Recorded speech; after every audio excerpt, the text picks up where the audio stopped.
Thank you very much. After such a great introduction, I can't wait to hear the speaker myself. Let me also say I have an admission to make. I have to confess that, New York Magazine voted me as one of the most 100 smartest people in New York. However, in all fairness, I have to say that Madonna also made that same list. So, how accurate could that list be? Now, today I'm going to talk about the future, 20, 30, 40 years into the future. I've had the privilege to interview 300 of the world's top scientists. Now, I'm a physicist. We're the ones who invented the laser. We invented the transistor. We created the electronic computer. We created television, radio, microwaves, MRI. We created the internet. We wrote the World Wide Web. And whenever we create something, we predict how our creation is going to proliferate through society. When we helped to invent the internet, one physicist made a prediction. He said that the internet will become a forum of high culture, high art, and high society. Well, today we know that 5% of the internet is pornography. But that's because teenage boys log on to the internet, not anyone here. Just wait till the grandmas and grandpas log on to the internet. Then 50% of the internet will be pornography. Let me also say that when I was just a little bit younger than you guys, I was fascinated by physics. For me, physics was the way to go. So when I was in high school, I went into my mom and I said, "Mom, can I have permission to build an atom smasher in the garage? A 2.3 million electron volt electron particle accelerator." And my mom looked at me and said, "Sure, why not? And don't forget to take out the garbage." So I took out the garbage and I went to Westinghouse and I got 400 pounds of transformer steel, 22 miles of copper wire, and I built a 2.3 million electron volt electron accelerator in my garage. The magnetic field was 10,000 Gauss. If you walked by the magnets, it was powerful enough to pull the fillings out of your teeth if you got too close to my magnets. Finally, it was ready. I plugged it into the wall socket. It consumed 6 kilowatts of raw electrical power. I can hear the crackling of all the capacitors. And then I heard this pop, pop, pop sound, and the whole house was plunged in darkness. I had blown out every single fuse in the house.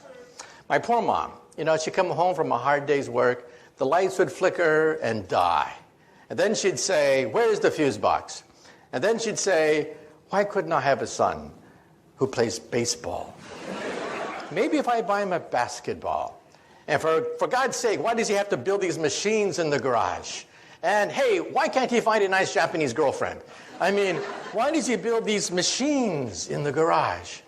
Well, that machine got me into Harvard and began my career as a physicist. So today, I'm going to give you a guided tour of the future. However, there's a danger that sometimes we physicists know too much. Let me tell you a story and then I'll begin. Over 200 years ago, we had the great French Revolution. And one day, there were 3 gentlemen about to lose their head to the guillotine. There was a priest, a lawyer, and a theoretical physicist, just like me, about to have our heads cut off. Well, they put the priest's head on the chopping block. And they asked him, "Do you have any last words before we cut your priestly head off?" And the priest said, "Yes, yes." He said, God from above, he shall certainly set me free." Well, all eyes were on the blade.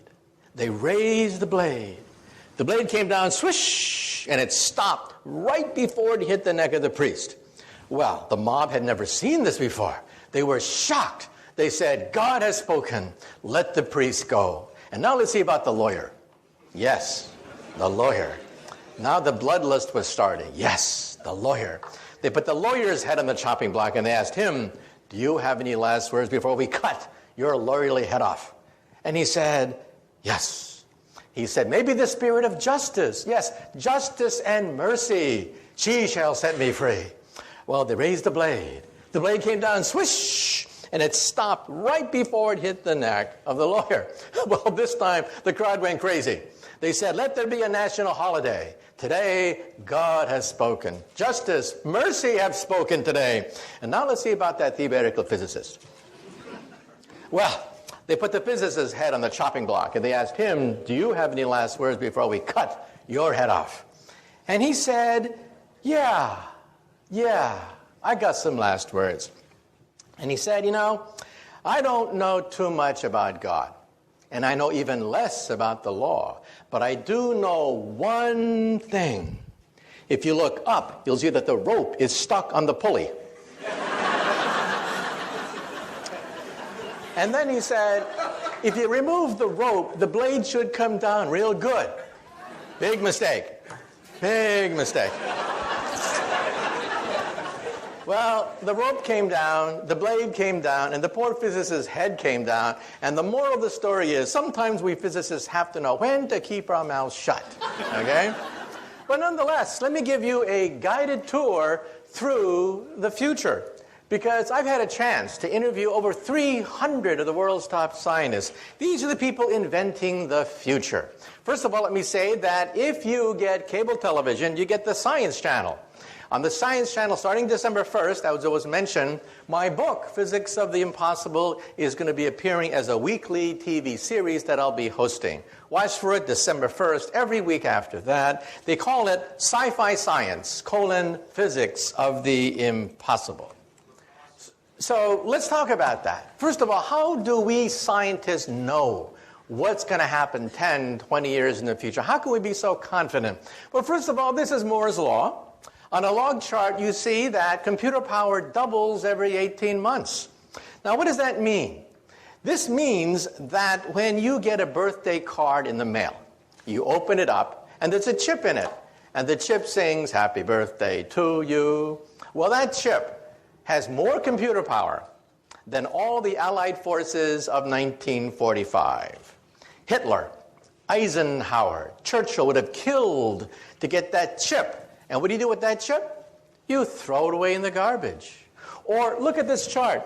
You'll see that way back in the 1960s, NASA had almost no computer power.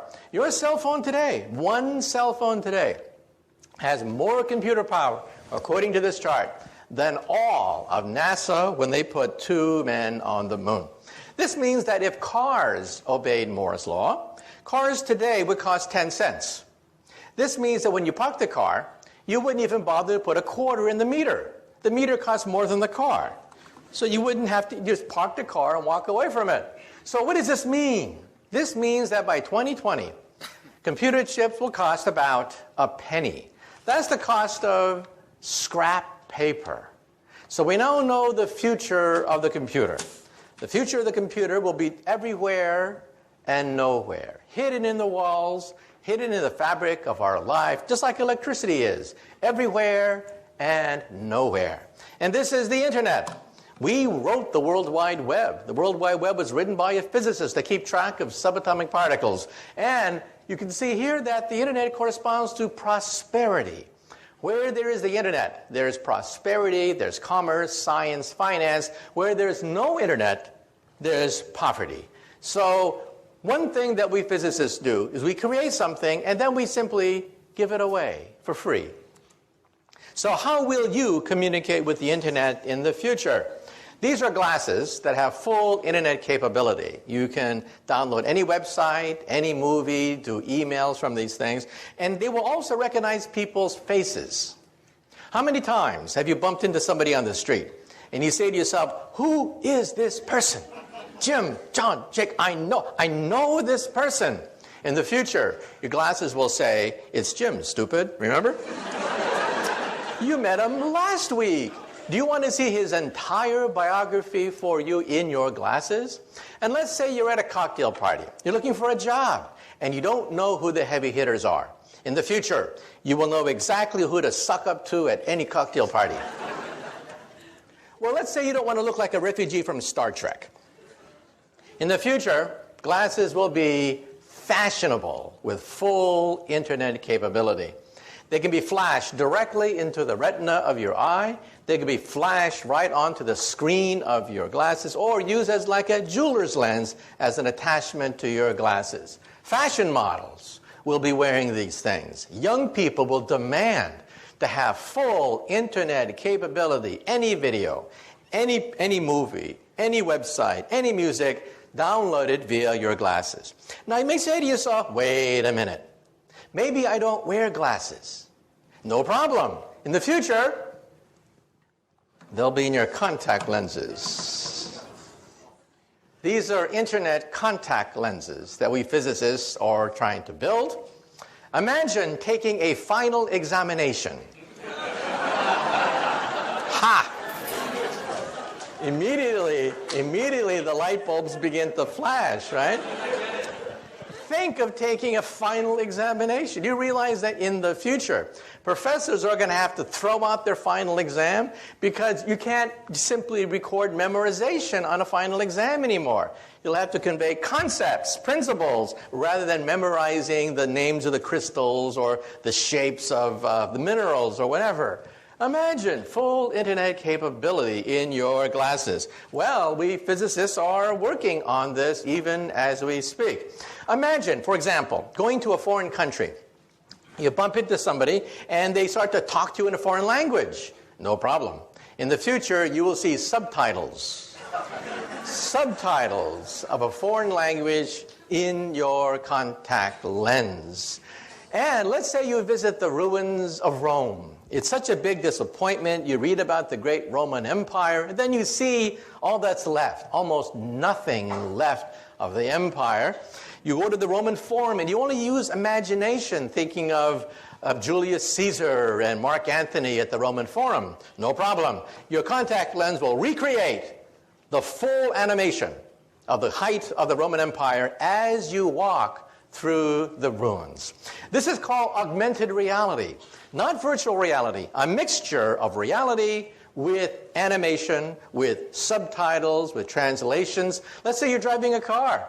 Your contact lens will give you exactly how fast you're moving, how much gas you have, and will even point out landmarks as you are driving. GPS, all of that, without ever having to leave the steering wheel of your car. So this is what happens with Moore's Law. That computer chips will cost a penny, like electricity. They'll be everywhere and nowhere. When you walk into a room today, what do? You look for the light switch, right? The first thing you do is you look for the light switch. You assume the walls have electricity, even though it's invisible. In the future, when you walk into the room, the first thing you will do is look for the internet portal. You will assume the room is intelligent. So this is your cell phone of the future. This is how you will communicate with others. One screen for any video, one screen for any website, one screen for any movie that's ever been done. You'll access the entire database of the planet Earth almost for free. And let's say you have a BlackBerry. You know how tiny that BlackBerry's typewriter is? Well, in the future, we'll have e-paper. You'll simply scroll out paper, which is intelligent, and you'll type on that sheet of paper. So your cell phone is an entire PC. In fact, it has more power than a supercomputer of today. In fact, wallpaper will be so cheap that when you put up wallpaper, it'll be intelligent. Wallpaper will be as intelligent as your computer today. This is your living room of the future. This is how you will communicate with people. Let's say you're on a college campus, and let's say it's Friday night, and you do not have a date. We all know what you do. You get stone drunk. In the future, you'll go up to the wall screen, and you'll say, "Mirror, mirror on the wall, who's available tonight?" The wall screen will then contact all the other wall screens that are out there. The wall screen knows exactly the kind of person you like, physical characteristics, age, whatever, and hook you up to whoever else is looking at their magic mirror and saying, "Mirror, mirror on the wall." Then you'll go out and have some fun, come back to your apartment, and then you want to see a movie. So you'll say to the wall screen, "Mirror, mirror on the wall, we want to see Casablanca, except remove Humphrey Bogart's face and put my face instead. And remove Ingrid Bergman's face and put my date's face instead." Now, some people are a little bit afraid of this, but realize that when the internet was first created by we physicists, it was male, it was hierarchical, it was to dominate over the Soviet Union. Why did the Pentagon give us millions of dollars to create the internet? It wasn't so that you could email your friends. That's not why we physicists created the internet. It was created to dominate a nuclear war with Russia so we can communicate and rebuild America after New York City is in ruins, Los Angeles, Chicago are vaporized. That's how we're going to recreate America after World War III. Today, the internet is female. 51% of the users of the internet are women, and they use it to touch people. That's what it's all about. Technology looks frightening when you don't know it. But then you realize the whole purpose of the technology is to be female, to touch people, make contact with people. So the internet has flipped from being a war-fighting device to be a device that allows you to communicate to all your friends. That dog, for example, on the left, is a cyber dog. It doesn't really exist. It babysits your kids, runs, barks. That dog does everything except pee on your carpet. Let's say it's Thanksgiving time and you're lonely because one son's in Australia, another one's in Russia, another one's on the South Pole. No problem. You'll all gather around your all wall screens. You'll put on your contact lenses and you will see everybody around the dinner table as you carve up the turkey in cyberspace. Also, we're putting chips everywhere. Chips are going into toys now. Toys are becoming intelligent. This is causing a problem for the English language. A contradiction in terms called smart Barbie dolls. Another contradiction in terms is Microsoft Works. That is also a contradiction in terms. So again, any technology looks frightening when you first see it, and then you realize, hey, the whole purpose of this technology is to touch someone, to reach out and to touch people. This is your office of the future. Today, of course, your office is built around the PC. But why should that be? The PC of the future will disappear. The future of the computer is to disappear. Electricity has disappeared. We no longer see electricity. Intelligence will also disappear into the fabric of our lives. These are scrap computers. This is your office of the future. You'll scribble on a sheet that has full word processing capability, paint capability, and then you'll throw it away. And as you go from room to room, the files move with you. Your files are more important than the computer. The computer only costs a few pennies, after all. In fact, when you go shopping, today you have a barcode whenever you buy something. In the future, instead of having a barcode, it'll have a chip. The chip will cost less than the barcode of the future. And so this is how you will move from office to car, car to home, home to office. The software follows you seamlessly everywhere you go. This is your cubicle of the future. This is how you will operate. And like I said before, if you don't like to be in a cubicle, you just talk to the wallpaper. The wallpaper is fully intelligent with a screen, what have you. This is the car of the future. I had a chance to drive this car. This car has no driver. It is a driverless car. These cars have now driven hundreds of miles in the Mojave Desert without a driver. GPS is the secret to allow this car to drive. And for the Discovery Channel, they put me in the driver's seat. I started to drive the car, and then I went like this. Try to drive like this next time. This means that traffic accidents could disappear from the English language. Traffic jams, traffic accidents could disappear as the cars literally drive themselves. And let's talk about health. Health is going to be turned upside down. First of all, when you go to the doctor, your doctor will be in your toilet. You'll go to the doctor 3 times a day. The doctor will analyze your body fluids, and it will tell you that you eat too much animal fat, too much salt, too much sugar in your diet. Isn't the future wonderful? Even your toilet will tell you that you have an unhealthy diet. Well, ladies and gentlemen, this could be the cure for cancer.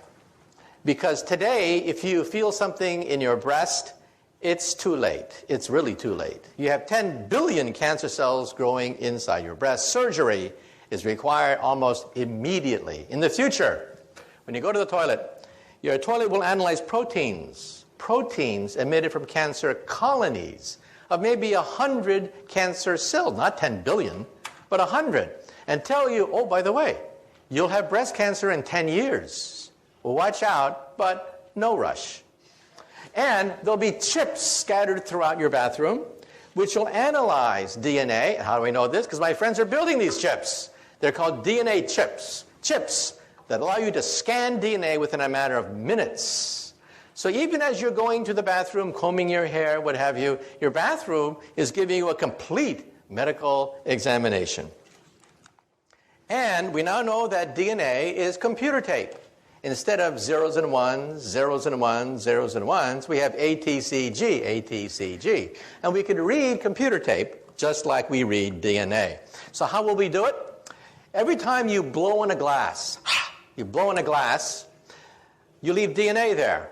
It will sample the DNA and scan for all your genes. I had my genome scanned. Most of my genes have been scanned, put on a CD-ROM, which I then showed to the camera. Realize that you will have this very soon. To have all your genes read today costs $50,000. Within a few years, it'll be down to $1,000. And perhaps in 10 years, it'll be maybe $100. This is your owner's manual. In your home, you have an owner's manual for your VCR, your iPod, your computer, your TV set. You have an owner's manual for everything except one thing, your body. This will be your owner's manual. In fact, when they scanned my DNA, they even told me where my ancestors came from 20,000 years ago. So I now know my family lineage out to 20,000 years. So what will it be like to go to the doctor's office? We will not only scan your DNA. If we find something wrong with an organ, we will replace it and grow another one. This is an ear, except it's made out of plastic. Plastic sponge that dissolves with time.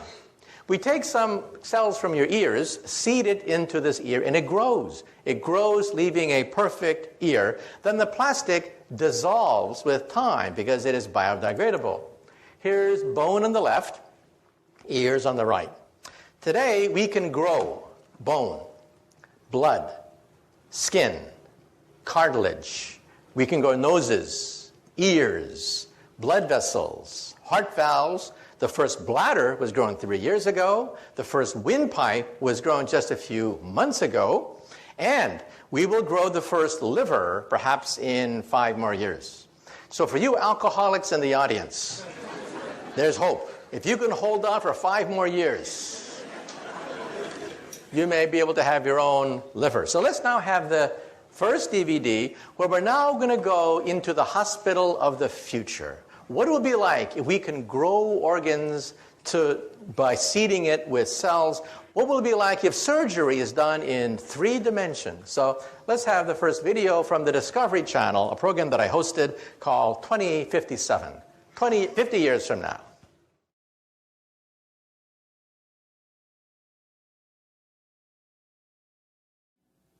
So, as computer power doubles every 18 months, it means that every aspect of our life, finance, commerce, health, is going to be turned upside down as we begin to realize that computer power can enrich our lives. This is the world's first bladder, a human bladder that was grown from a young girl's own cells and implanted into that young woman. That was 3 years ago, a development at Wake Forest University where we taped changed history. And within 5 years, we hope to have the first pancreas, the first liver, perhaps even the first kidney. These are the frontier organs that are now being looked at to be grown in the laboratory. The first windpipe was grown just 3 months ago, and in mice, we actually grew an entire heart. An entire mouse heart was grown just last year. And how is it possible? Because computer power means that we can sequence genes, we can put doctors in touch with each other. It has accelerated medical advances. And now, let me say a few things about artificial intelligence. One day, will we have robots, the robots that we see in science fiction? Well, this is Asimo. Asimo is the world's most advanced robot. Asimo can run, Asimo can walk, climb up stairs, Asimo can dance. In fact, Asimo can dance better than me. I had a chance to meet Asimo, and the question is, how smart is our most advanced robot? And can these robots even have emotions so that we can bond with them? Let's have now the second video, where we will now go to Tokyo. We're now going to go to Tokyo and meet the world's most advanced robot. And the question is, well, one day, will they become smarter than us? Well, one day they put us in zoos and throw peanuts at us and make us dance behind bars? Well, let's conceive robots.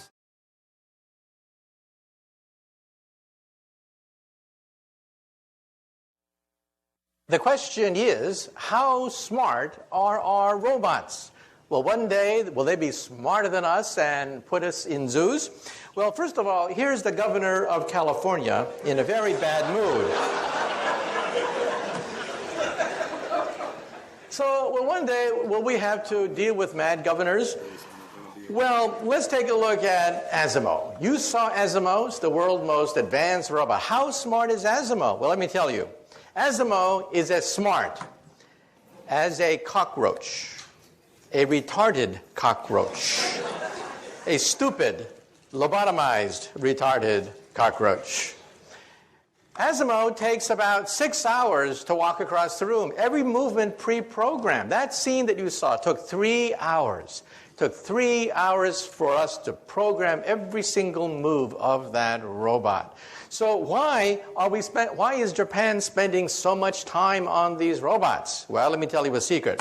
Japan's population is the fastest aging population on Earth. They have very few young people. They have a lot of old people. These are future robot nurses. That's why Japan is spending so much money building robots. That's the future of nursing, not the future of human intelligence. However, in the coming decades, as robots get smarter, perhaps they'll be as smart as a mouse, eventually as smart as a dog or a cat, and then decades after that, maybe as smart as a monkey. At that point, I think we should put a chip in their brain to shut them off if they start to get murderous thoughts. But that's not for a while. That's decades into the future. We'll have plenty of warning. Plenty of warning. And in fact, for the Science Channel special that I'm hosting on December 1st, we went to all the world's leading artificial intelligence laboratory. And you can see how primitive our robots really are. Well, let's say a few more things that we discuss in the Science Channel documentary. Invisibility. Believe it or not, we physicists believe that invisibility is possible.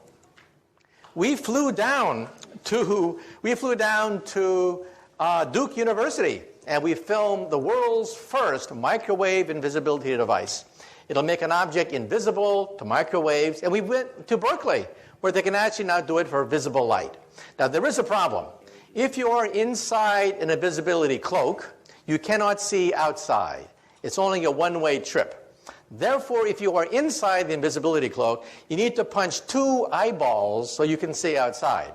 So from the outside, you see 2 floating eyeballs, or here, a floating head.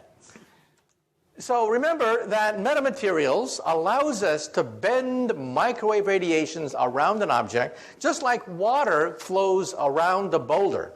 If you were downstream from a boulder, you don't know that there is a boulder upstream.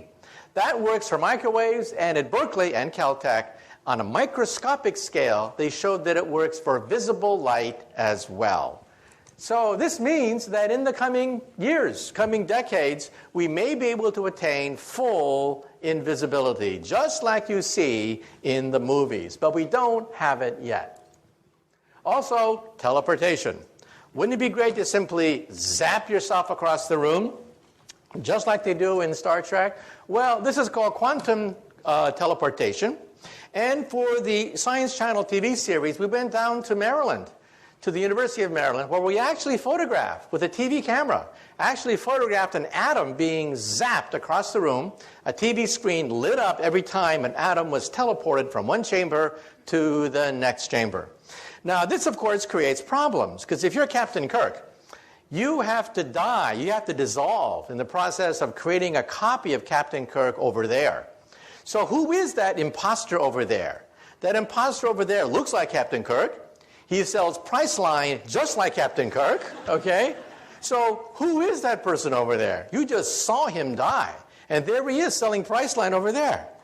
it really makes you wonder, who are we? Are we just information? That information can be zapped from one place to another? And believe it or not, telepathy is coming faster than you think. We taped this again for the Science Channel special, 12 episodes, 30 minutes apiece, starting December 1st. Here's how it works. This is Brown University, where we have a stroke victim on the lower right. He is paralyzed. He cannot move. He cannot communicate with his loved ones. He is a quadriplegic, a stroke victim. On the upper left is a chip. They put the chip in his brain, shown on the lower left. You can see the dot where the chip is placed. You hook up that chip to a laptop. That person, who is now totally paralyzed, can now read emails, surf the web, answer emails, do crossword puzzles, do everything you can do on a computer, except this person happens to be paralyzed.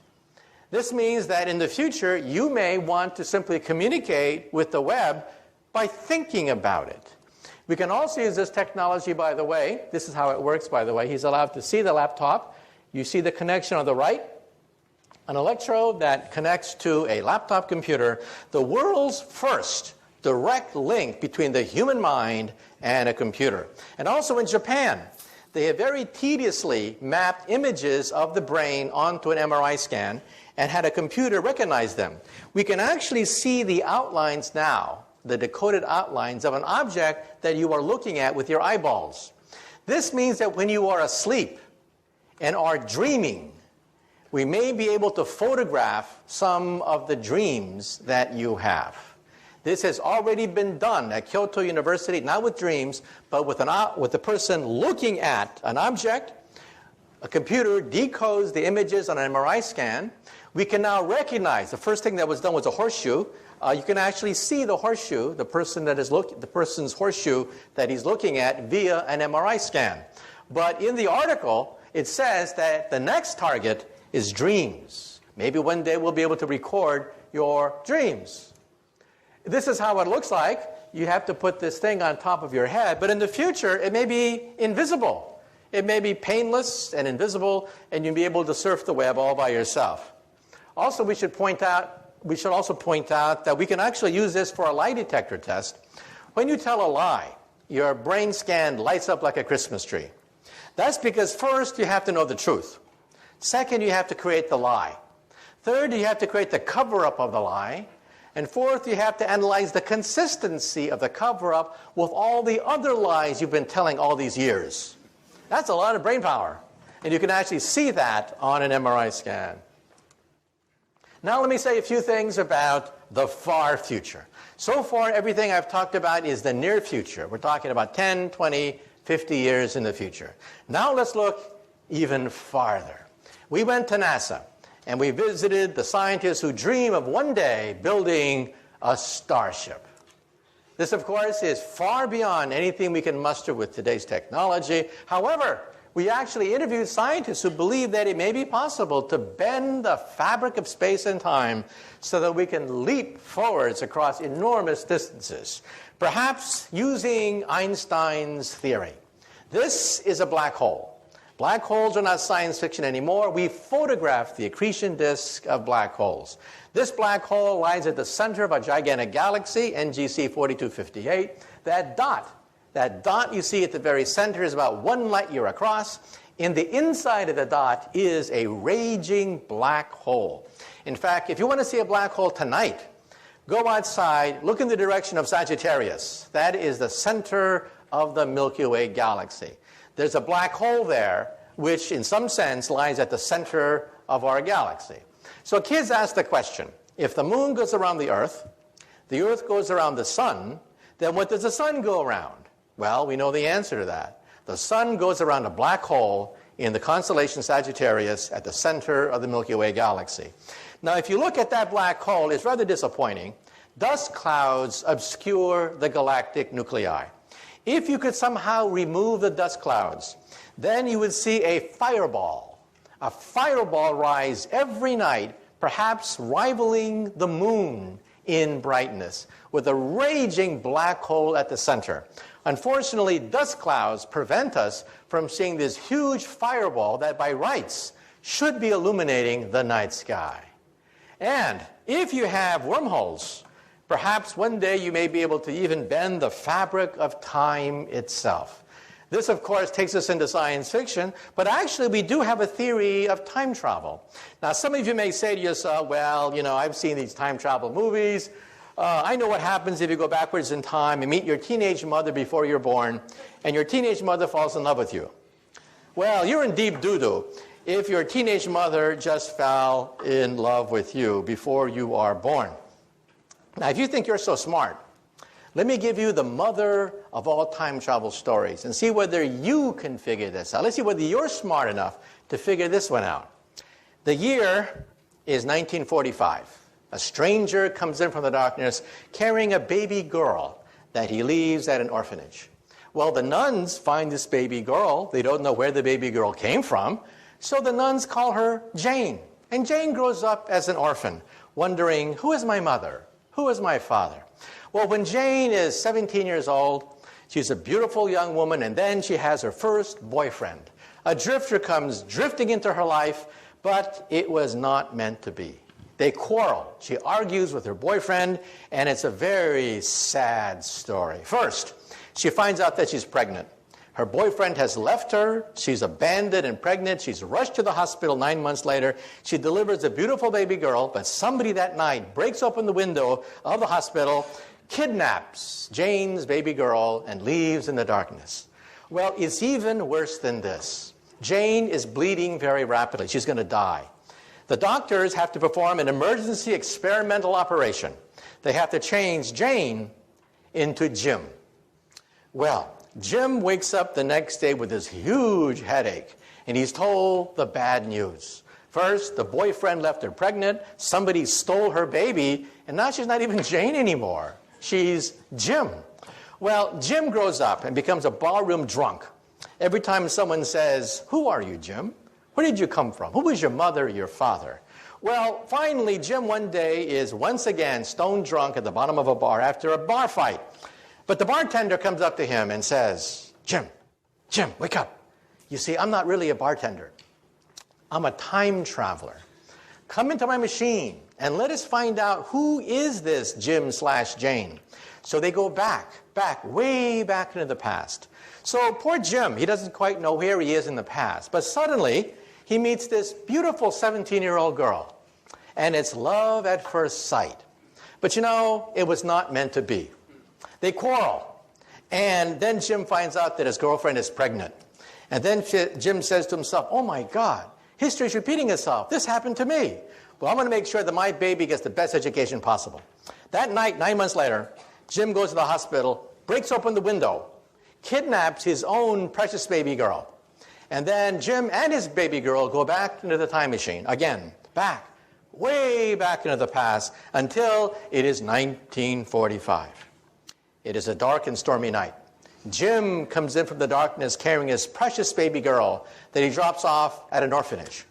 Well, the nuns don't know what to do with this baby girl they find the next day, so the nuns call her Jane. And Jane grows up wondering, who is my mother? Who is my father? I was left as a foundling on the doorstep of this orphanage. Well, Jim finally gets it together. Jim says, I don't want to be a drunk all my life. I'm going to join the Time Travelers Corps. So Jim has many heroic exploits in the annals of time. Now Jim is an old man. He says to himself, I've had a good life, but I want one final mission. For my last mission in time, I'm going to go backwards in time, put on a wig, to impersonate a bartender, to meet a certain barroom drunk who just got into a fist fight because someone said, who are you, Jim? Who is your mother? Your father? Now, for 10 points, who can tell me? Who is Jim's mother? Father, son, daughter, granddaughter, grandfather, great-great-grandfather, in the back. Yeah, Jane is a family tree unto herself. Can you imagine a family get together and they get into a food fight and someone says, you did this to me. No, you did that to yourself, okay? Well, we physicists think about this. This is a wormhole.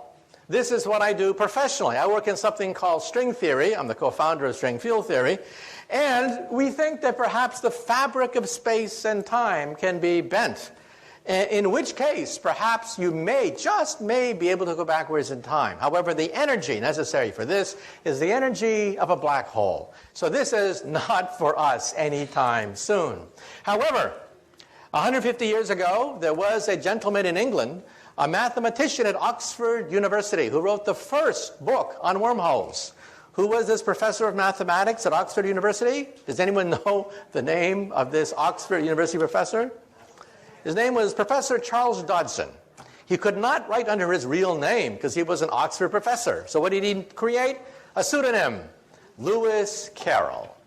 This is the world's first representation of a wormhole in the English language, written by a distinguished professor of mathematics at Oxford University who wrote under a pen name, Lewis Carroll. In fact, Queen Victoria was so enchanted by Alice in Wonderland that she wrote Professor Dodson a letter. Queen Victoria said, please, please, please, give me your next book, which he did. It was a treatise on higher mathematics that he sent to Queen Victoria, okay? So now let's say a few things. Some people say that, well, if this is for the future, let's talk about the future, far future. When we physicists look in outer space, we don't look for little green men. When we look in outer space, we look for type 1, type 2, and type 3 civilizations. A type 1 civilization has the power of an entire planet. They are a planetary civilization. They harness the weather. They can play with thunderstorms. They play with hurricanes and volcanoes. That's type 1. Type 2 is stellar. They consume the power of a star, like the Federation of Planets on Star Trek. Star Trek would be a very typical type 2 civilization. Type 3 controls the power of an entire galaxy, like the Empire of Empire Strikes Back. Once they had William Shatner on StarTrek.com, and he was answering all the questions of the Trekkies. The Trekkies would ask William Shatner questions like, what is the fourth dimension? What is antimatter? What is a black hole? And William Shatner was getting more and more frustrated. The people at StarTrek.com said, finally, he got so frustrated, he pounded on the desk, and he said, damn it, I'm an actor. I know nothing about Star Trek. About the fourth dimension, antimatter. Get a physicist. Ask me about Priceline. Anything. So they had me on later, and I had to answer all the questions of a Trekkie. Well, Star Trek is a type 2 civilization. They can barely harness the power of a star. This is type 1. A type 1 civilization is planetary. In about 100 years, we will be a type 1 civilization. What are we today? We are type 0. We don't even rate on this scale. We get our energy from dead plants, oil and coal. This is type 2. Type 2 is stellar. They control the power of a star. They are immortal. Nothing known to science can destroy a type 2 civilization. Even if their mother's star goes supernova, they can simply leave or just move the planet. And this is type 3, where they can actually play with black holes. I once gave this talk in London at the planetarium there, and a little boy comes up to me, about, age 10, real pest. He comes up to me and he yanks on my pants, and he says, Professor, you're wrong. There's type 4. And then I looked down on this little 10-year-old boy, and I said to him, shut up, kid. Why don't you go play in traffic? There's a nice intersection over there. And he wouldn't go away. He kept yanking on my pants, and he said, Professor, you're wrong. There's type 4. And I said, look, kid, there are planets, stars, and galaxies. That's it. So any advanced civilization would have to be planetary, stellar, or galactic. And he insisted, you're wrong. There's the power of the continuum. Now, any Star Trek fans out there? What civilization harnesses the power of the continuum? The cube. Very good. Now, if you did not understand what just transpired, get with the program. Get with the program, okay? It's on every Tuesday night. Get with the program, for God's sake, okay? So one day, will we be able to harness this fantastic power, the power of the 11th dimension. This is my domain. This is what I work on. I work on string theory. We're going to begin to test the string theory starting next month. Watch for it. End of November, beginning December, they're going to crank up the biggest machine of science ever created, the Large Hadron Collider. And we're going to be able to test the periphery of this theory starting next month outside Geneva, Switzerland. It'll take years, of course, to analyze the data. However, let me also say that when we look at the Earth from outer space, we see that the Earth sits in this gigantic bubble. You see, our Earth also radiates. We radiate radio and television for 50 years. Surrounding the Earth, there is a sphere, 50 light years in radius, expanding at the speed of television, containing our finest cultural archives, the noblest achievements of the human creative spirit, like I Love Lucy, Leave It to Beaver, and now joined by the immortal classics, Beavis and Butthead, Part 2, and Dumb and Dumber, Part 2. And any star within 50 light years of the Earth will pick up our cultural emissions, and they'll be convinced there is no intelligent life on the Earth. So anyway, let me now wind up. A few years ago, I spoke at the Einstein Centennial, a great honor, but my favorite Einstein joke is as follows. When Einstein was an old man, he was tired of giving the same talk over and over again. So one day his chauffeur came up to him and he said, "Professor, I'm a chauffeur, but I'm actually a part-time actor. I've memorized your talk. I've heard it so often. I've memorized it. So why don't we switch places? I will put on a mustache and a wig, and I'll be the great Einstein, and you can be my chauffeur and take a break." Well, Einstein loved the joke, so they switched places. So the chauffeur gave these talks all over the world, these fantastic talks with all the theatrical flourishes. Well, one day, a mathematician in the back asked a very difficult question. And then Einstein thought, oh, the game is up. But then the chauffeur said, "That question is so elementary that even my chauffeur here can answer it for you." Okay, thank you very much. Thank you very much. It's been a great audience. Thank you. Yeah. Thank you. Oh, yeah, thank you, question. Yeah. A few questions.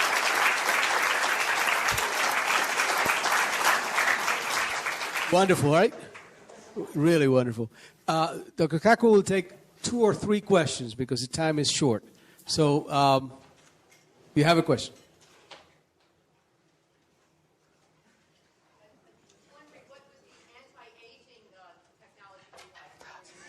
Okay. Let me say 2 things. I have a whole chapter in my book, Visions, about the aging process. First of all, if you go to a drugstore, you see all this advertisement, anti-aging this, take 10 years off your face, 10 years that. How can the FDA allow all these fraudulent claims to being made? So I actually interviewed an FDA official. He said, the Food and Drug Administration can only monitor things that penetrate the skin. Medicines that penetrate the skin. Anything that does not penetrate the skin, they cannot monitor. But then, if it doesn't penetrate the skin, it doesn't work.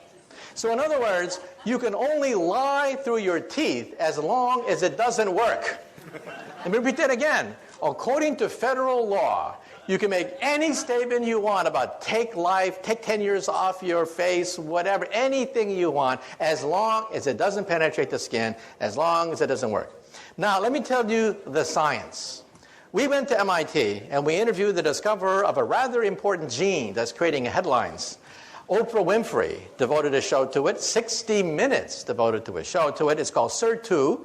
It is a gene and a protein that seems to mimic caloric restriction. Now, there is one and only one way of multiplying the lifespan of an organism, all the way from yeast cells, spiders, insects, mice, rabbits, dogs, cats, monkeys were analyzed, and the results came out front page of the New York Times about 2 months ago. If you starve yourself and consume 30% less calories, you live 30% longer. Now, how many of us want to starve ourselves? But the genetic mechanism of that is gradually being worked out. It turns out that the human body, or any organism, has 2 choices. One is, if you undergo famine, you have to hunker down, eat less, lower metabolism, and just ride out the famine. The other one is consume all you want and have children. So a body has two choices. Animals mostly suffer famine. Famine is a normal state of most animals. So animals do this all the time. They hunker down, eat less, reduce metabolism, and ride out the period of famine until they can gorge themselves and have children. Well, you found the gene, SIR2, which actually mimics that behavior without having to starve yourself. Now, is it the fountain of youth? I interviewed the guy who discovered it, and he said, no. Don't believe the hype. However, he said, once we do find the fountain of youth, it may be part of it. So the point I'm raising is we're now working out the genetics of the aging process. Did you know, for example, that some animals don't die? Crocodiles, alligators, flounders, they just keep getting larger. They don't die at all. They're just as vigorous at 70 as they are at 5. So how come your textbook says that the crocodiles die at age 70? That's because the zookeeper died at age 70, okay? Crocodiles just keep on going. They have no known finite lifespan. They simply get bigger. So in the animal kingdom, you know, it's not necessary to die or age. They just keep getting bigger. That's why you don't see gigantic crocodiles, is because they die of starvation, accidents, or disease. But they have no finite lifespan. So it's not necessary to die. They're just as vigorous with no aging. So the short thing of it is, A, it's still a long ways to go. However, B, we scientists are now seriously looking at the possibility of retarding the aging process. We do not, I repeat, not have the fountain of youth. However, as one scientist said, I regret the fact that my generation may be the last generation to die. Well, I think that's an exaggeration. I think people will be dying for quite a while into the future. But it does mean that real progress is being made in the aging process, which is something I could not have said a few years ago. How about you? Your desire to prove Einstein's theory correct. How close are you? Well, we want to go beyond Einstein, because Einstein's theory breaks down at the center of a black hole and at the instant of creation. Einstein's theory makes no sense whatsoever. We need a higher theory. The only higher theory which includes the quantum theory and Einstein's theory is string theory. It is the only game in town. Some people say, well, if I don't like string theory, give me an alternative. And the answer is, there is none. It is the only game in town. You either work on string theory or you just work in the wilderness. So next month, we're going to begin to crank up the Large Hadron Collider. Now, the Large Hadron Collider will not eat up the Earth, as some people claim, because every day, cosmic rays from Mother Nature, rains radiation on the Earth more powerful than anything we can create with this pea shooter called the Large Hadron Collider. So we're going to begin to test the periphery of the theory. The theory itself is too difficult to test directly, but we hope to find indirect proofs by looking for what are called sparticles. Sparticles are superparticles, a new class of particles that we hope to create with the Large Hadron Collider. And again, it'll take a few years to analyze the data, but the machine will be cranked up next month. By the way, I just spoke in Texas last month, and the people in Texas know that they had the Super Collider to be built outside Dallas, Texas. The Super Collider was to be 3 times bigger than the Switzerland machine. So how come it's not based in the United States? How come we have this brain drain to Switzerland? Well, it's because in 1993, there were cost overruns on the Super Collider, and in the last day of hearings, a congressman asked a physicist in the last day of hearings, quote, will we find God with your machine? On the last day of hearings. Everything hinged on this one answer. So the poor professor of physics said, we will find the Higgs boson. At that point, you could hear all the jaws hit the floor of Congress. $11 billion for another goddamn subatomic particle. The vote was taken the next day, and our machine was canceled. And that's why we have this brain drain to Switzerland right now. Since then, we physicists have been replaying that question over and over and over again in our minds. How should we have answered that question? Well, I would have said this. I would have said God, by whatever signs or symbols you ascribe to the deity. This machine will take us as humanly possible to his or her greatest creation, Genesis. This is a Genesis machine. It'll recreate on a tiny scale the most momentous event in the history of our universe, its birth. Instead, we said Higgs boson, and our machine was canceled. I should hope that the next time we get asked that question, we think about the answer a little bit more. Okay, one last question. Last question. About right there. I'm curious about ethics, and I wonder if, you seem like a really smart person, but some of that technology you described at the beginning in the hands of some not so intelligent people seems like you could set up a big brother situation very quickly, like the doctor in my toilet and stuff like that. Okay, first of all, when people ask about 1984, I had a chance to go back to 1984, rereading it again when I was writing my book, Visions. And I realized something. The internet could have been a device like what happened in 1984. A device which monitors everything, knows everything. However, an event happened, and that is the Soviet Union broke up. The internet was a war-fighting machine. Secret, for the most part, devised by military scientists, used by physicists like myself. But after the breakup of the Soviet Union, the National Science Foundation did something rather momentous. They gave it away for free. For free, they gave it away. Today, it is impossible to recreate 1984 because the internet is everywhere. If the President of the United States were to try to ban the internet, the reaction would be laughter. People would just laugh at him. It's unstoppable. So I think 1984 is not possible. However, there was another book written around that time. And that other book was called Brave New World by Aldous Huxley. That's a book that we really do have to worry about. Because in that book was set 600 years in the future. In that book, they have cloning. In that book, they have drugs everywhere. In that book, they have the stratification of the human species. In that book, well, we have about 80% of that book today. Forget 600 years in the future. Welcome to the Brave New World. So we do have to worry about some of the ethical questions raised in Brave New World. But as far as the problem of computers, the problem is not Big Brother. The problem is Little Brother. Every nosy busybody can get on the internet and finds all sorts of information on you. And in the future, if someone wants to find out about who you are, they'll go to your barbershop and get some of your hair follicles and sequence your entire genome.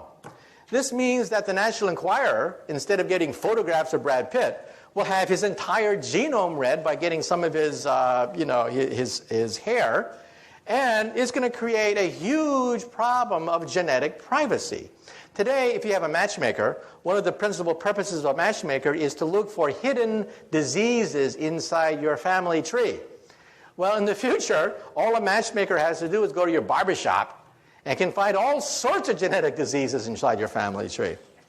So genetic privacy is going to be a problem because DNA sequencing is so advanced, and it only costs a few $100 to analyze every single gene in your body. Okay, well, thank you very much. Thank you very much. It's been a great crowd. Thank you. Thank you.